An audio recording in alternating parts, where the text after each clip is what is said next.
ये आपके सामने आ गया मैप। उत्तर प्रदेश का नक्शा आप देख रहे हैं, नेपाल और यूपी का जो बॉर्डर आप देखिए, पीलीभीत है, लखीमपुर खीरी है, श्रावस्ती है, बहराइच है, बलरामपुर जहां छांगुर बाबा खुद था, सिद्धार्थनगर और महाराजगंज, ये सारे जिले नेपाल की सीमा से लगते हैं। यूपी का 551 किलोमीटर लंबा इलाका नेपाल से लगता है, 550 किलोमीटर। यूपी के 7 जिलों के 1047 गांव नेपाल बॉर्डर से जुड़े हैं।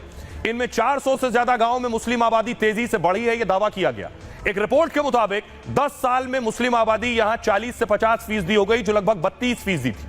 क्या नेपाल बॉर्डर पर धर्मांतरण का कोई बड़ा रैकेट चल रहा था?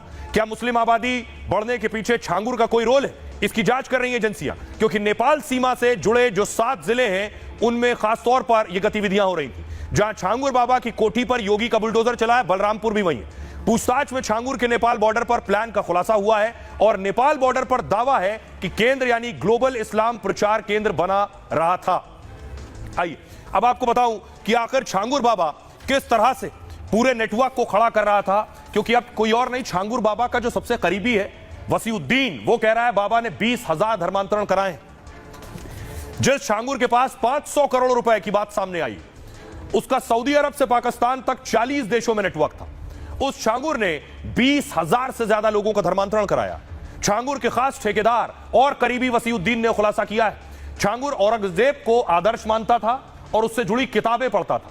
फिर धर्मांतरण के लिए क्रूरता और धमकी से भी परहेज नहीं करता था। वो घर में काम करने वाले मजदूरों पर भी धर्मांतरण का दबाव बनाता था। बाहर धर्मांतरण से पहले यह छांगुर की एक तरीके की रिहर्सल होती थी। बाद में गैंग के लोग बहला फुसलाकर लोगों को उसके पास ले आते थे।